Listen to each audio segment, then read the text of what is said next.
Good morning. I'd like to welcome everybody this morning. If you get a chance, please sign the roll, the signature card, and leave it on the pew.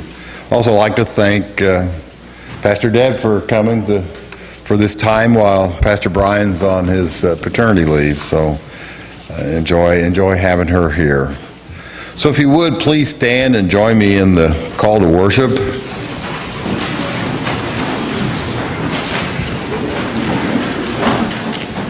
Oh, give thanks to the Lord and call on his name. Make known his deeds among the people. Remember the wonderful works God has done. We sing praises to God, and our hearts rejoice. Let us worship the Lord in praise. And please join with the praise theme. As my dad would always say, sing loud, but you don't have to be good.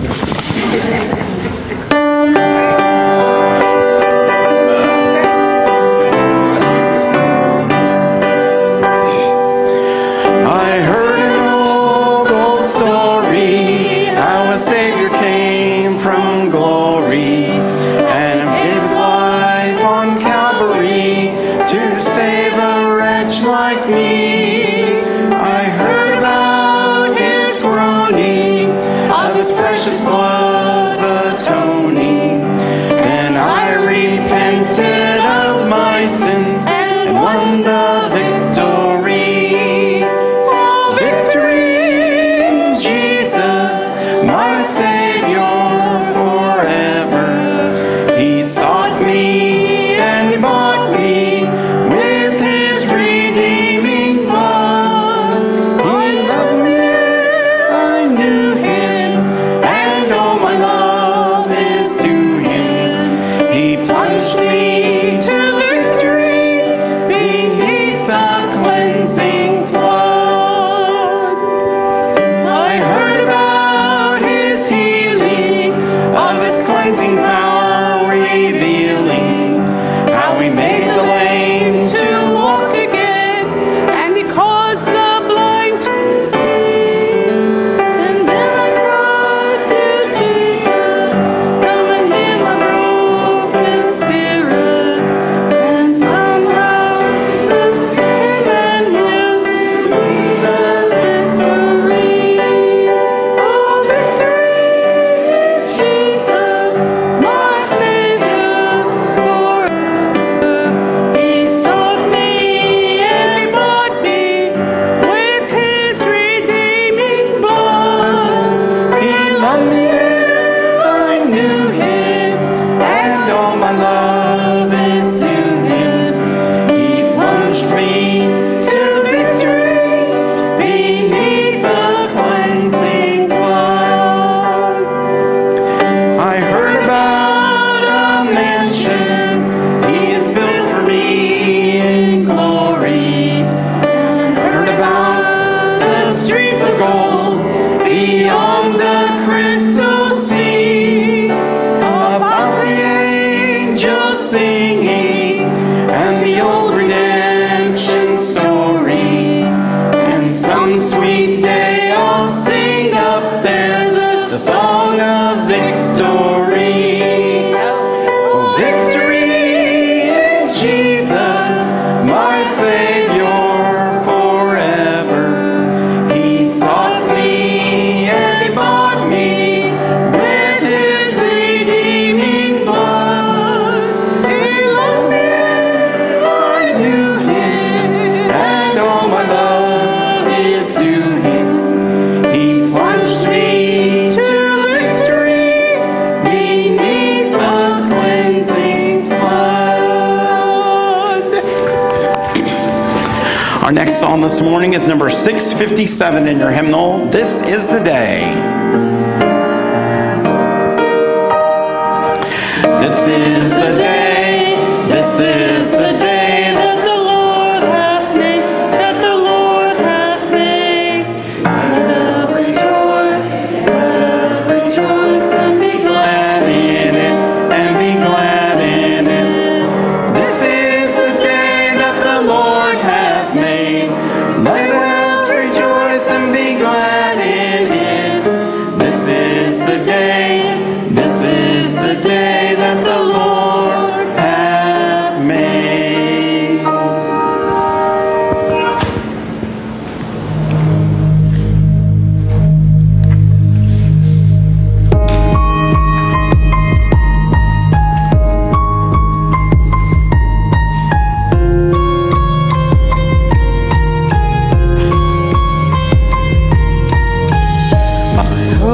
is built on nothing less than Jesus' blood and righteousness.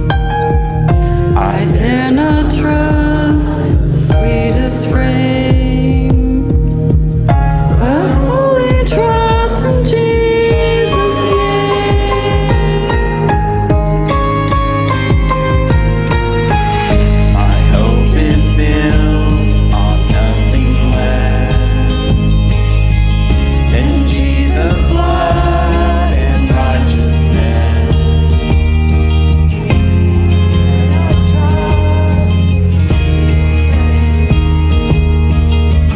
But wholly trust in Jesus' name. Christ alone, cornerstone, we've made strong in the Savior's love. Through the storm, He is Lord, Lord of all.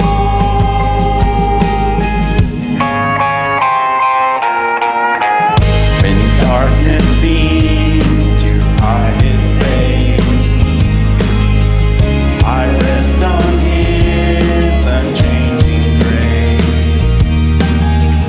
In every high and stormy gale, my anchor holds within the veil. Christ alone, cornerstone, we make strong in the Savior's love. Through the storm, He is Lord, Lord of all. Lord of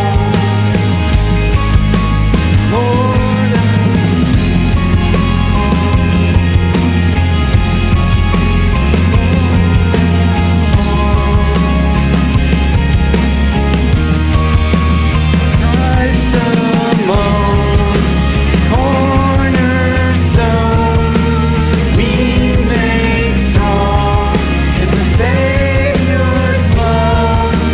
Through the storm, He is Lord, Lord of all.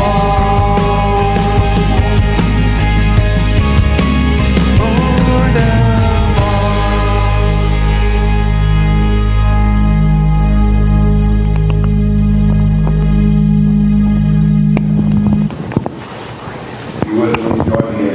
Focus prayer. Almighty God, sometimes the difficulties and burdens of our lives call us to doubt your goodness. We are an anxious people, often grasping to trust in your promise to work all things for good. Increase our faith and grant us your peace, that our lives will demonstrate our trust in you. We ask this with confidence, knowing that we are beloved children. Amen. Please be seated. And if the children would join, Pastor Deb.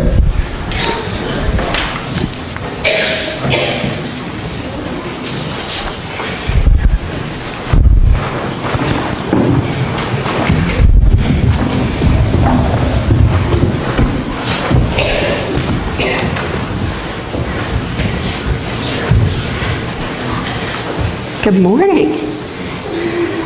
How are you all? You look very nice today. How was school this week? Was it good at the beginning? Yeah? It's kind of fun to be back to school and learn new things, right? Okay. Well, I have a piece of paper. And today, when I talk to all the grown-ups, we're going to read a story in the Bible about Jesus and his disciples. And this is a story you might know. It's a story about Jesus going to pray and telling the disciples to get in the boat and go to the town, and he'll come a little bit later. And during the night, the storm comes, and the disciples are afraid. And so Jesus comes to them on the water, and he tells them, I'm with you, don't be afraid. There's some more to the story, but the idea is don't be afraid. And so sometimes we forget that. And sometimes we pay attention to whether or not we have a big boat. You know, boats are nice. It's kind of fun to be on the water. But sometimes we think we need the biggest, best, fastest boat there is. And sometimes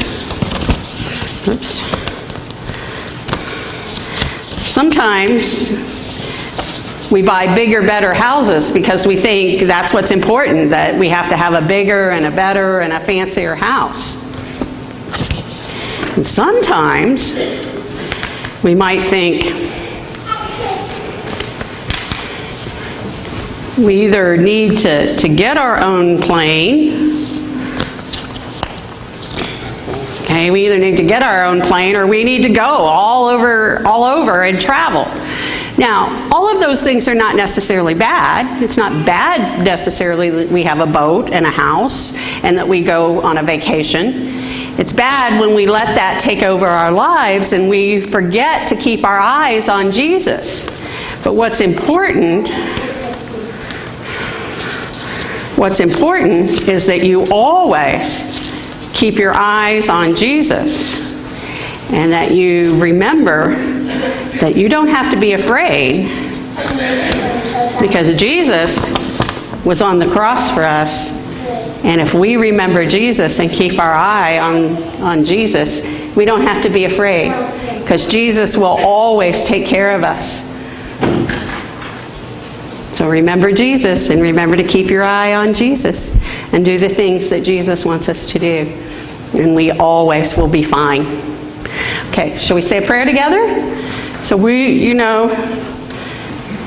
most of you know that when we pray together, because we're learning how to pray, you're young disciples and you're a very important part of our family, our church family. So to help you learn how to pray, I'm going to say some words and then you say what I said after me, okay?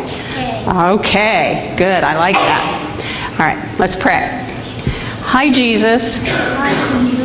Thank you for this day, and thank you for reminding us to keep our eyes on you. Thank you for always taking care of us. Amen. All right. Thank you for listening to my story. Have a great week. God bless you.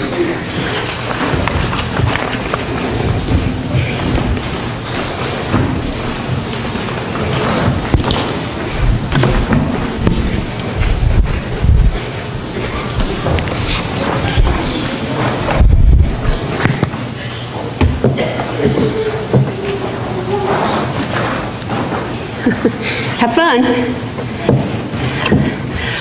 One of the most important things that we do with and for one another as the body of Christ is to pray. And so we pray individually and we pray corporately. And so this is a time when we can lift up our joys and concerns for our prayers. There are some listed in your bulletin. A couple of people asked me last week about the person, Linda Evans, listed in the bulletin.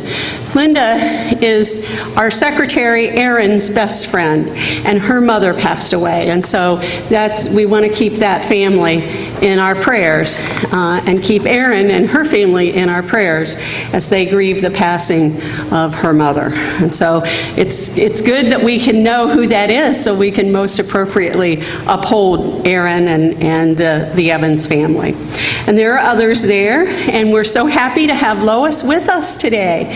And so welcome. And we have a couple of others back in our midst. And Billy Sue tells me Kent is coming along. So we're happy for that. Kent is home, has been most of this week, and so we're very happy for that. So other joys and concerns that you would share.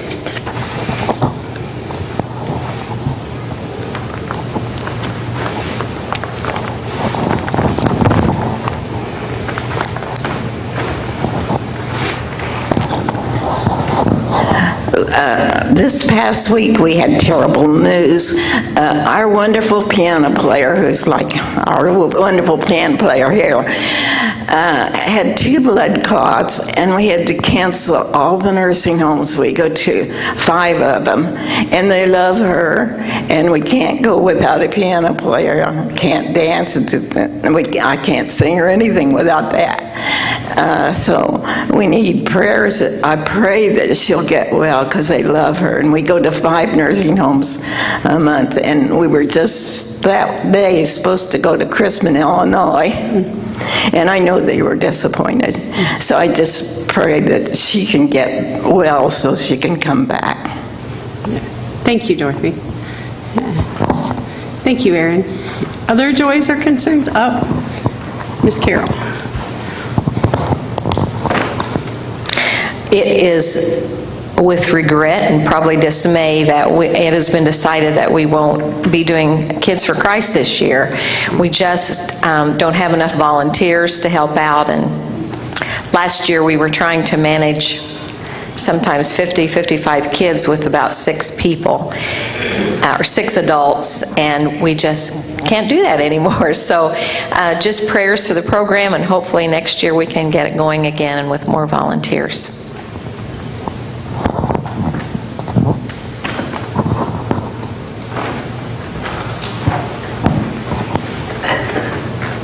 Anything else that you would share? Yeah, just keep Carolyn and I in your prayers. Carolyn's getting ready to start college on the 21st of August, so just keep her in your prayers.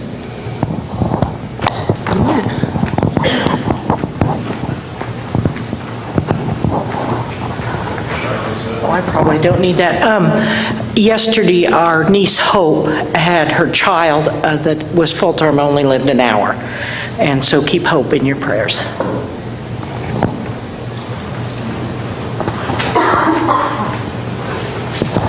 I have a praise. Florence Clark, that used to belong here, and then she moved to Georgia. She will be 93 on the 17th of this month, and I think she would appreciate cards. Okay, thank you.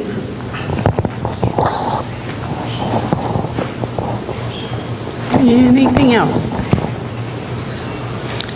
All right. Let us go to our God in prayer.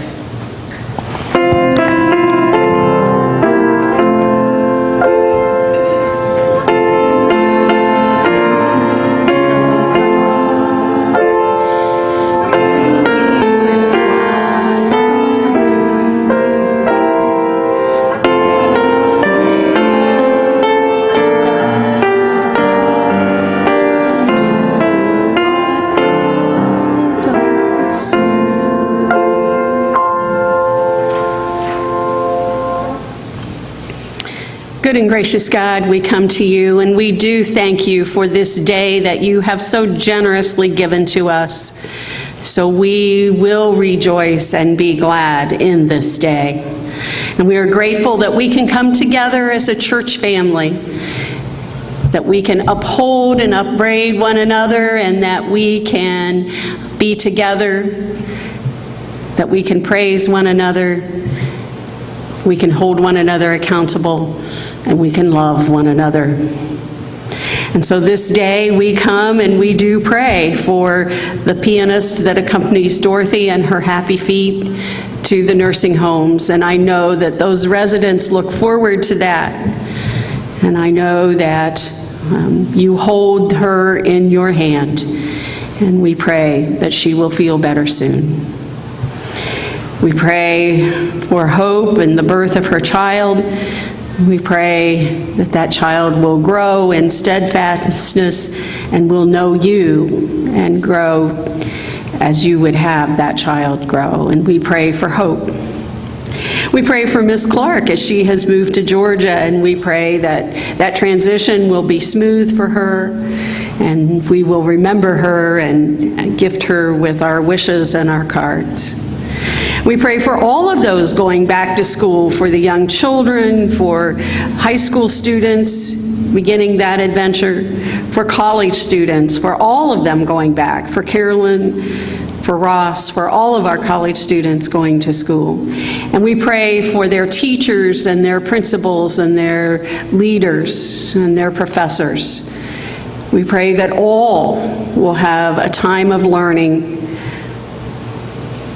and a good school year.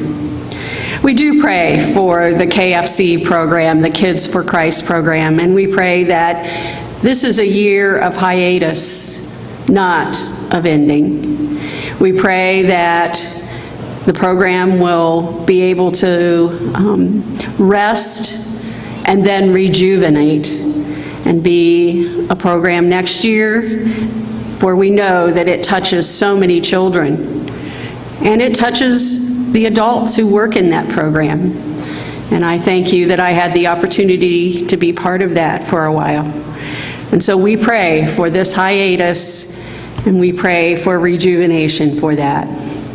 We want to keep Pastor Brian and Jen and Eliana in our prayers as they begin their family life together. And we pray for this time for them, and we pray that when they return, they will be renewed, and their ministry will continue to enrich this congregation and this community.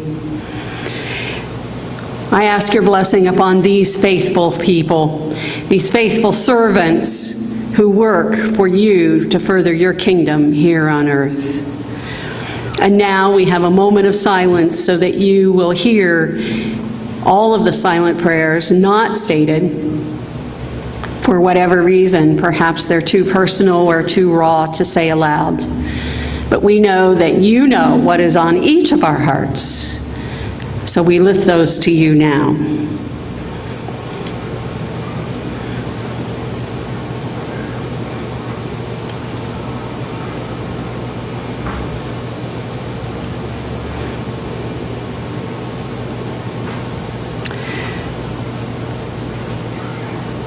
So, dear God, thank you for this day and for our fellowship together.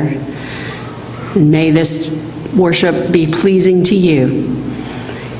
And may we, as your disciples today, say the prayer you taught disciples so long ago, saying, Our Father, who art in heaven, hallowed be thy name. Thy kingdom come. Thy will be done on earth as it is in heaven. Give us this day our daily bread, and forgive us our trespasses as we forgive those who trespass against us. And lead us not into temptation, but deliver us from evil. For thine is the kingdom and the power and the glory forever. Amen.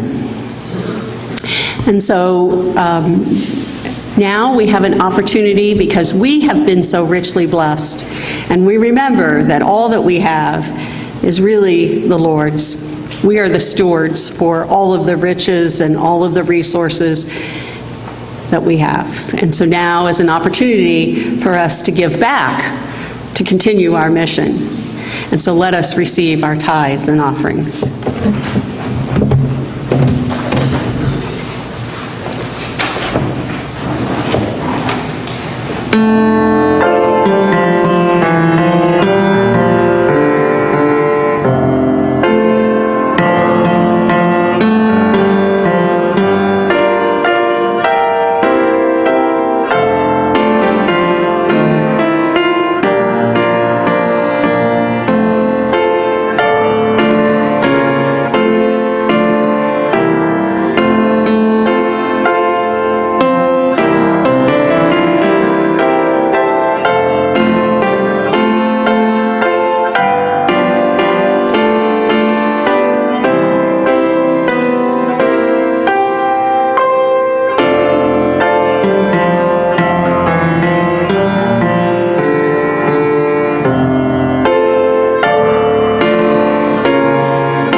Thank you.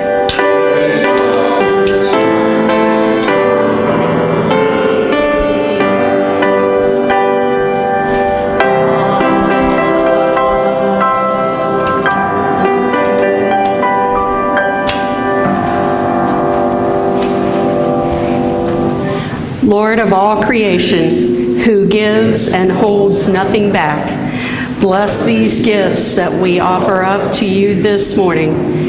Help us not just to give, but also to live more boldly and more generously. Grant in us the faith to step out of the places in our lives where we are so cautious and anxious that we miss the joy that comes from the kingdom living Jesus taught. Help us to walk on water, strong in our faith, and keeping our eyes on Christ.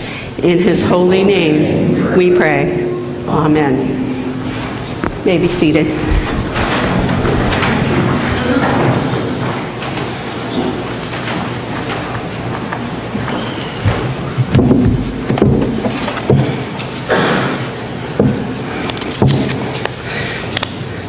Today's gospel lesson comes from the Gospel of Matthew.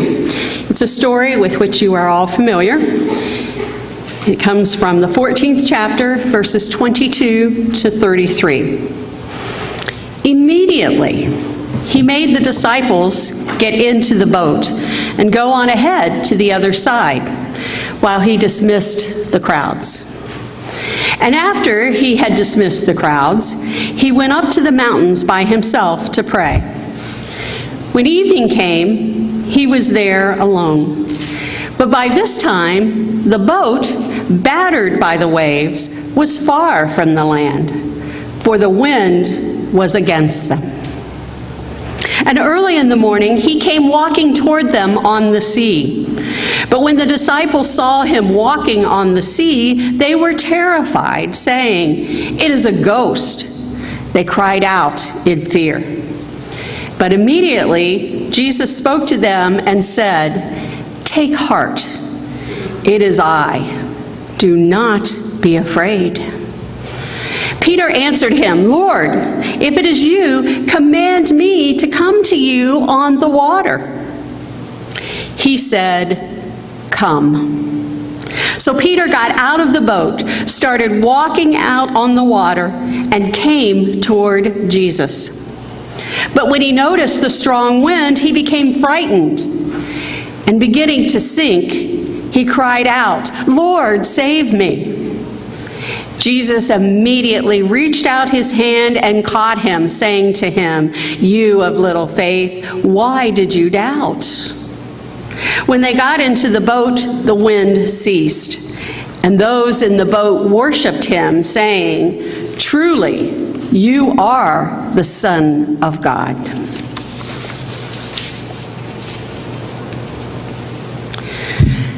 Well, one of my favorite films is Indiana Jones and the Last Crusade. In this film, Dr. Indiana Jones, a famous archaeologist portrayed by Harrison Ford, is on a quest for the Holy Grail. And on his quest, he's accompanied by his father, another famous archaeologist, played by Sir Sean Connery. Now, near the end of the film, Indy is going into the inner reaches of a cave where the Grail is purported to be. And he's desperate to get to the end of the cave because because his father has been wounded mortally. And if he does not get to the Grail and get to the pool of water that will save his father will surely die. So as he's continuing on his journey, he comes to what seems to be the end of the trail. He's standing at a sheer rock cliff face. Across a chasm is another sheer rock cliff. How does he get from one to the other across the chasm? Because there doesn't seem to be a way. So he hesitates, he closes his eyes, he puts out his foot, leans forward, and steps on solid ground. There's a bridge. Now, from a different camera angle, he doesn't see it, but from a different camera angle and the magic of Hollywood, we see that there is a bridge that swung out from the cliff that takes him safely to the other side. So what would we do in this situation? Could we put our foot out? Could we get out of the metaphorical boat and take a leap of faith? Well, hold this thought. So today's gospel reading comes on the heels of last week's feeding miracle, which came on the heels of Jesus learning of the death of his cousin John the Baptist. Both today's reading and last week's reading begin with Jesus wanting to be alone to pray. So Jesus sends away the crowd and tells the disciples to get into the boat. Now, this is the same boat that last week he was trying to use to get away from the crowds. And he tells them, you go on ahead, you cross the sea, go to the next town, and I'll catch up with you. Jesus' action is certainly understandable. He has not had that time to grieve for John. He needs some time to pray. So finally, now he has some time. He's fed the crowds, he's healed them, he's sent them away. So finally, he has some time. We don't really know how much time, but at least some time, because when evening came, he was alone. But now there's a problem. By now, the disciples are in the middle of the sea, against the wind, being tossed about by a storm. Now, I don't know about you, but I think this sounds pretty unpleasant and pretty frightening. I like boats. I like being on the water. But I like that when it's sunny and calm and daylight. Not so much when the sea is roaring and it's dark. Now remember, several of these disciples, most of them, are fishermen by trade. They know boats and they know the sea. But they're on the sea because Jesus has told them to be there, not necessarily because they think it's a good idea, not necessarily because they assessed the situation and said it would be okay. Now, Mark's account indicates that the disciples were straining at the oars. And if they're straining at the oars, that gives us a visual picture of how violent that storm must have been. So they're doing their best to get to the other side, as Jesus has told them to do. But progress is slow. They must be tired. And I suspect at this point, they may even be feeling some abandonment by Jesus.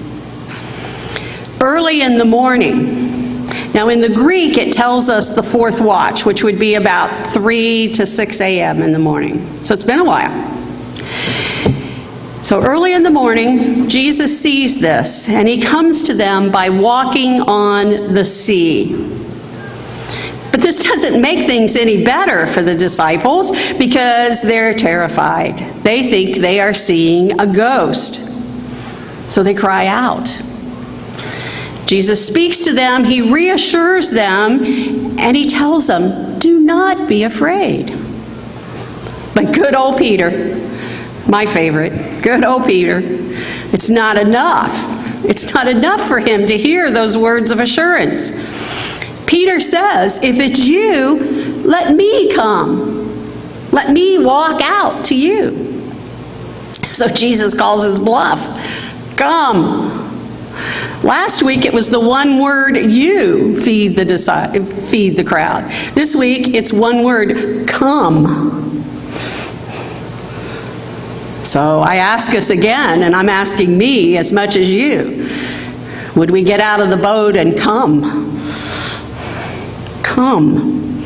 We'll give Pete credit. He did. He got out of that boat. And as long as he was looking at Jesus, he was fine. But as soon as he started to get distracted and think about other things, he took his eyes off Jesus and he started to sink. He faltered. And so now he says, Lord, save me. And how many times do we do that? How many times are we in a place where we take our eyes off Jesus and we falter and we cry out, Lord, save us. Jesus reaches out and he pulls Peter up. Why did you doubt? Why do we doubt? Now, a lot just happened here. And so let's see if we can unpack this a bit. Jesus' response to his disciples is both comfort and it's one of identification. Jesus does provide reassurance. Take heart, it is I, do not be afraid. Now, the theological importance of this passage is in those three short words, it is I. In the Greek, this is translated to I am. Almost certainly an echo of the divine name revealed to Moses in Exodus 3:14. When God said, I am who I am. Linking Jesus with the revelation of the divine name given at the burning bush is not an accident. At the end of this passage, all of the disciples worship Jesus and declare, truly, you are the Son of God. This is the only time in the Synoptic Gospels, Matthew, Mark, Luke, when the disciples, as distinct from the crowds or distinct from Jesus' opponents, declare Jesus to be the Son of God. That is our question today. Will we know Jesus when we see him? Now, there's a wonderful 4-minute YouTube video, and I highly recommend you check it out when you get home. It's titled, Eating Twinkies with God. And in this short video, a young boy, probably about the age of Charles Chase, young boy puts Twinkies and juice in his backpack, and he tells his mom he's going out to find God. So he goes to the park, and there's a lady, an older lady, sitting on the park bench, and she's, to the boy, a little bit dubious. She's not quite as clean as he is. She's got her belongings in a paper bag there, but he sits down on the park bench. He takes out his Twinkie and he starts to eat his Twinkie. And he looks over and he offers her the Twinkie. And she gratefully accepts his Twinkie. And she starts to laugh, and he starts to laugh with her. And he takes out his juice and he offers her juice. And so then he gets down from the bench and he gives her a big hug, and back home he goes. And his mother says, well, did you find God? And he says, yes. And you know what? God's a woman. Yeah. And so then it flashes to the woman on the bench. And now she's walking in the park, and she encounters one of her other homeless friends. And she says to her friend, I just met God. And God's a lot younger than I thought he would be.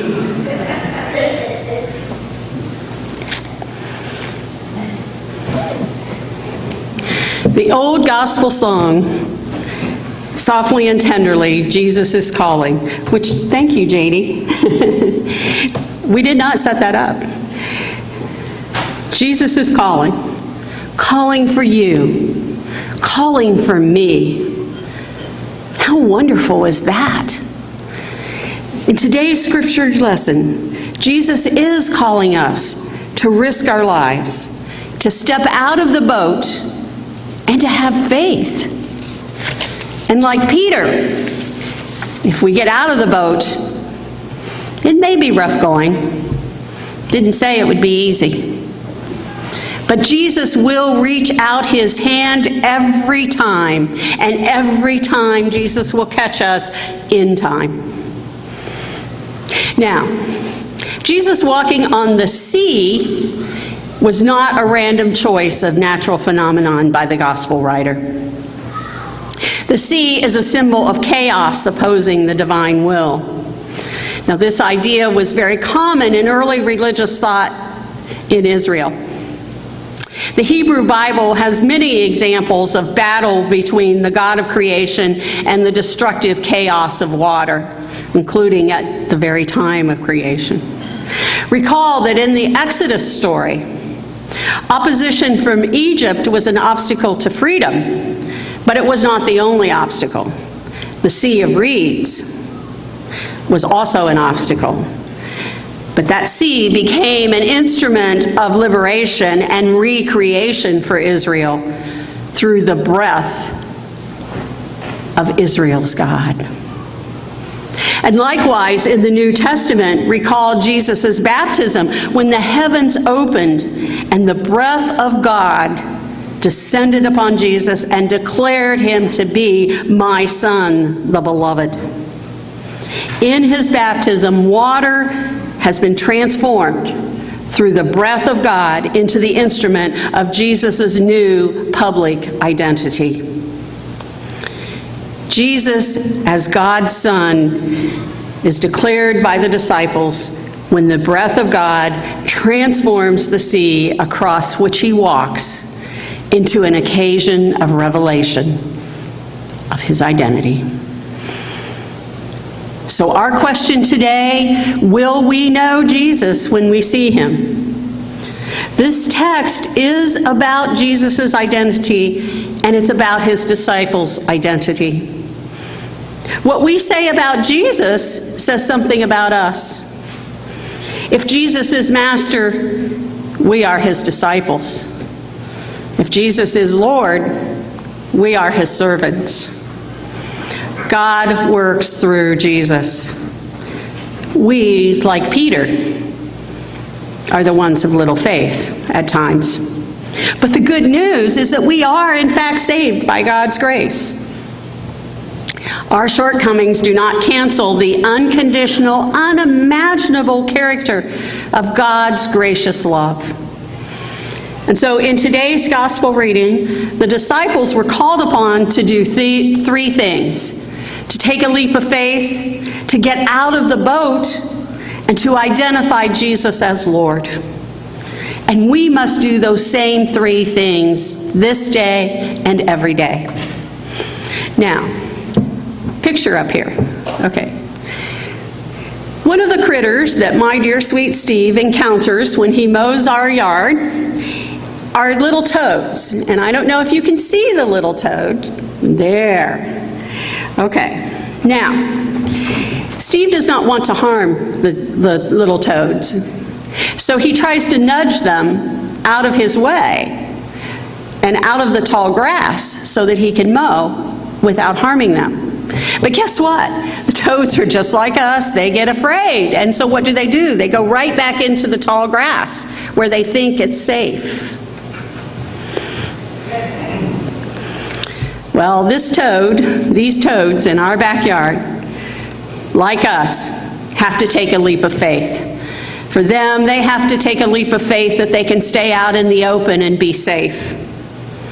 For us, the leap of faith is stepping out of that boat, keeping our eyes on Jesus and going into the world to be the disciples that God created us to be. So I end today with a poem written by our bishop, Julius Trimble, and Bishop Trimble shared this on the conference website. The poem is titled, "When Tomorrow Comes." And in this poem, Bishop Trimble entreats us to get out of the boat and to be God's church. When tomorrow comes. Julius Trimble. The sun will rise. God will still be God. God will still be good. And we will still need God when tomorrow comes. Victory will be declared, and the poor will still be with us. Fear and food deserts, the hungry and homeless when tomorrow comes. The questions will still remain. Where have all the prophets gone? Who speaks for the children? Who welcomes the stranger when tomorrow comes? Will you honor the golden rule? Will you pray and pay attention? Will you make the gospel come alive? When tomorrow comes, be real, be present, be still, be hope, and for Christ's sake, be the church. My friends, be Indiana Jones, be the toad, be Peter, be the church, be the disciple that you and I have been called to be. Let's take a leap of faith. Let's get out of the boat. Let's keep our eyes on Jesus. And let's do great things for our Lord and Savior, Jesus Christ. Thanks be to God.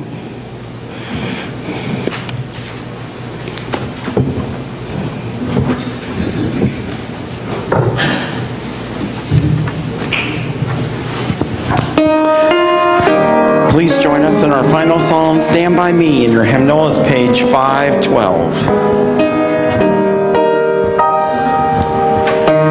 The storms of life are raging, stand by me.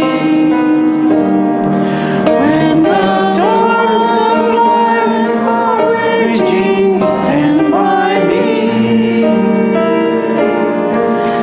When the world is tossing me like a ship upon the sea, I will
My friends, our time together this morning is coming to a close.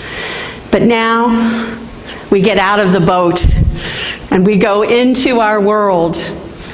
And let's do something great for the church and for God. And so now go this week with the love of God, the peace of Christ, and the power of the Holy Spirit, this day and every day. And all of God's children say, Amen.